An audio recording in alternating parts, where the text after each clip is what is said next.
नमस्कार, आप देख रहे हैं मनी 9 और मैं हूं आपके साथ विशाल शर्मा।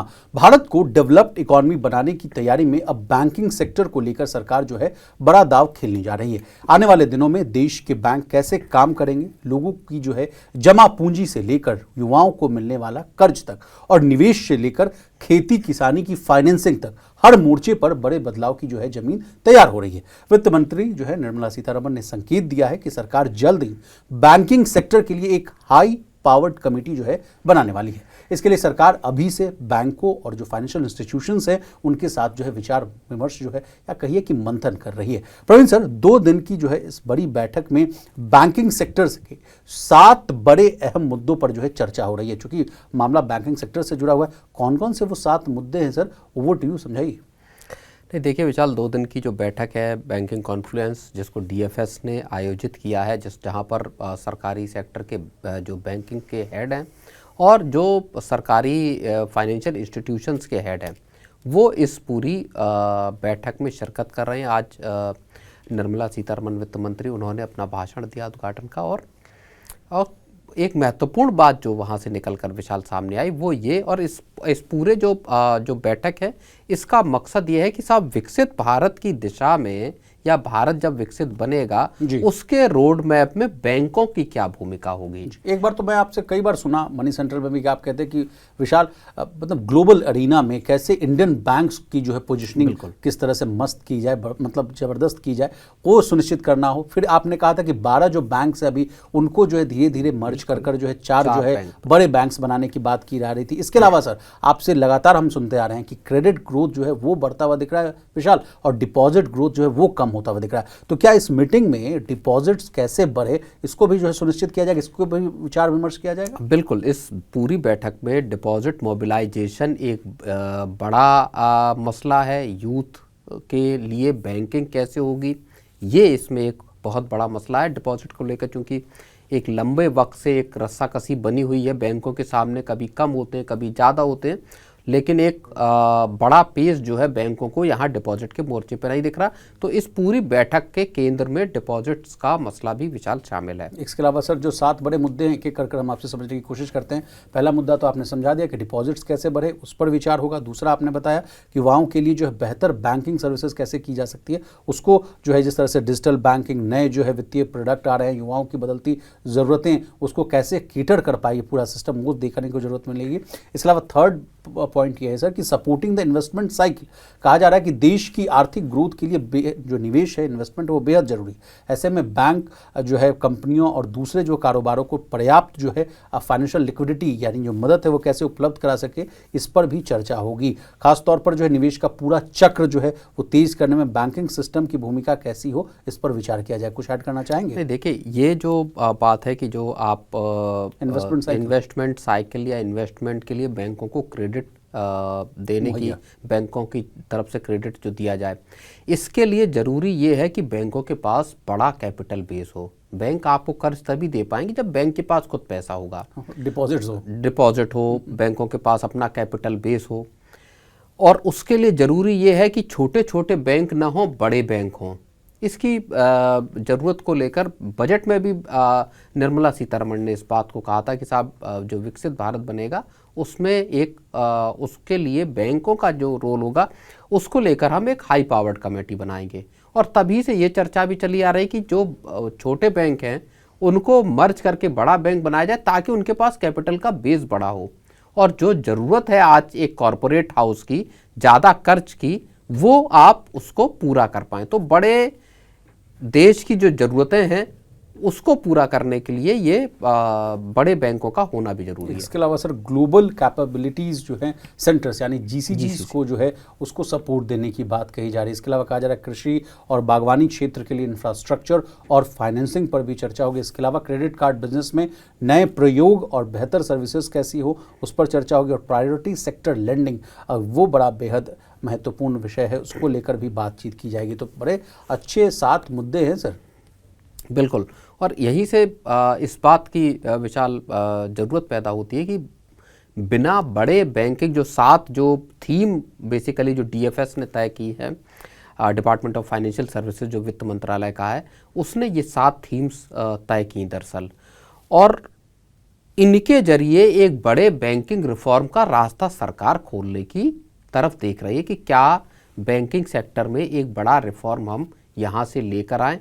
और देखिए, भारत की इकॉनमी को लेकर अगर कुछ चीज़ों को अगर आप फैक्ट्स को देखेंगे तो बड़ी चीज़ें समझ में आएंगी और बैंकों की भूमिका भी समझ में आएगी। आप बैंकिंग के संदर्भ में आप यूपीआई को देखिए। यूपीआई के मामले में भारत ग्लोबल लीडर है। बिलियंस ऑफ ट्रांजैक्शंस मंथली होते हैं और उनकी वैल्यू भी अगर आप देखेंगे तो अच्छी खासी है, लाखों करोड़ है। डिजिटल पेमेंट में आप देख लीजिए, ग्लोबल स्केल के डिजिटल पेमेंट होते हैं भारत में। उसके बाद आप भारत की इकोनॉमी को देख लीजिए। दुनिया भर की जो मेजर इकोनॉमी है उनमें भारत फास्टेस्ट ग्रोइंग इकोनॉमी में आता है। 6.5%, 7% से प्लस ही इकोनॉमी ग्रोथ जो है वो हमको लगातार दिखाई दी है। और फिर आप बात करेंगे, $4 ट्रिलियन से बड़ी इकोनॉमी है भारत की। 150 करोड़ के आसपास की भारत की आबादी है। तेजी से एस्पिरेशंस और उभरता हुआ देश है, लेकिन बैंक आपके ग्लोबल पटल पर दिखाई नहीं देते। बड़े बड़े कॉर्पोरेशंस है, बड़े बड़े देश के जो एक भी यूनिवर्सिटीज जो है कि अगर आप रैंकिंग देख लीजिएगा, ग्लोबल यूनिवर्सिटी के रैंकिंग में टॉप 100 में देख लीजिए, टॉप 50 में देख लीजिए, एक भी यूनिवर्सिटी जो है भारत की यूनिवर्सिटी वो नहीं आती। और उसको इससे भी जोड़िए कि पिछले साल और इस साल लगातार जो ग्लोबल कंपनियां हैं, चाहे वेल्थ फंड हो, चाहे आपके सॉवरेन फंड हो, चाहे बड़े बैंक हो ग्लोबल, वो भारत के बैंकिंग सेक्टर, फाइनेंशियल सेक्टर में लंबा चौड़ा पैसा लगा रहे हैं। कई बैंक्स ऐसे हैं जिनमें पैसा लगाया गया पिछले साल जी।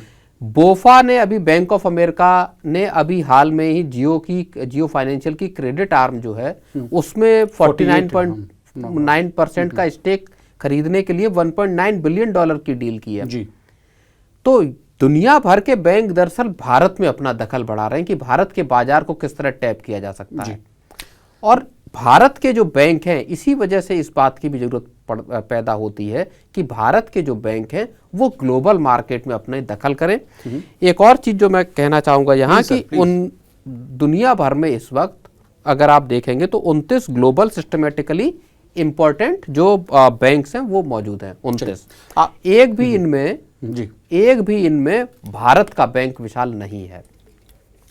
प्रवीण सर, आपने जो 7 थीम बताई बॉस, बहुत अच्छी लगी हुई थीम, लेकिन इसमें 2 चीज़ जो है वो नगण्य मुझे दिखी। एक तो ये जिस लगातार हम लोग जो मनी सेंटर में डिस्कस करते हैं, HDFC बैंक का मामला देख लीजिए, 81 बॉन्ड्स का मामला देख लीजिए, कोटक महिंद्रा बैंक में FD वाला मामला देख लीजिए, IDFC फर्स्ट बैंक का मामला देख लीजिए।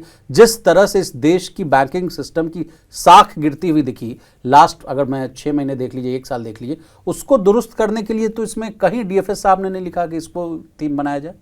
नहीं, देखिए, ये रिफॉर्म के एजेंडे की गाड़ी है। और जिन मसलों का आप जिक्र कर रहे हैं, चाहे बैंकिंग फ्रॉड हो या मान लीजिए साइबर हम फ्रॉड की भी बात करें। मैं माइथोस मेरा दूसरा सवाल था सर। नहीं, माइथोस ही नहीं, बाकी जो देश में जिस तरह से साइबर फ्रॉड हो रहे हैं देश भर में, उनका स्केल देख लीजिए और उनके वाक़े देख लीजिए, जिस तरह से इंसिडेंट सामने आ रहे हैं।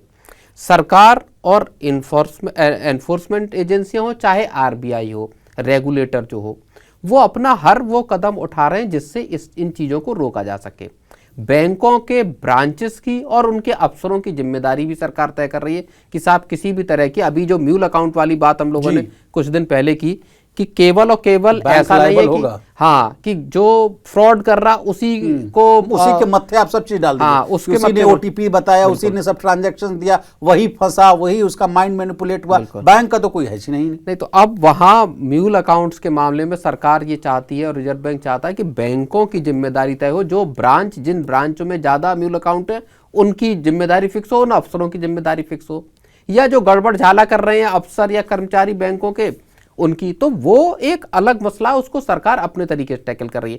लेकिन जब आप रिफॉर्म की बात करते हैं, जब आप बात करते हैं इस बात की कि भारत कैसे ग्लोबल लेवल पर अपने बैंकों को आगे बढ़ा सकता है, भाई जो ग्लोबली जो सिस्टमेटिकली इंपॉर्टेंट बैंक्स हैं 29, उनमें भारत का एक भी नहीं है। सरकार चाहती कम से कम 1 या 2 बैंक तो ऐसे हो जो ग्लोबल लेवल पर काम करते हुए दिखाई दें जी।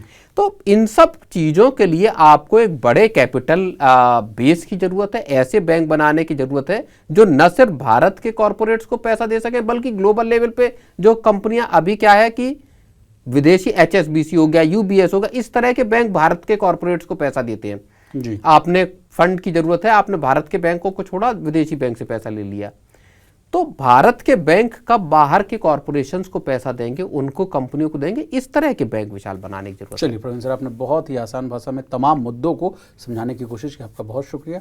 इसी तरह देश, दुनिया और बिजनेस जगत से जुड़ी तमाम ताज़ा तरीन खबरों के लिए बने रहिए हमारे साथ, देखते रहिए मनी 9।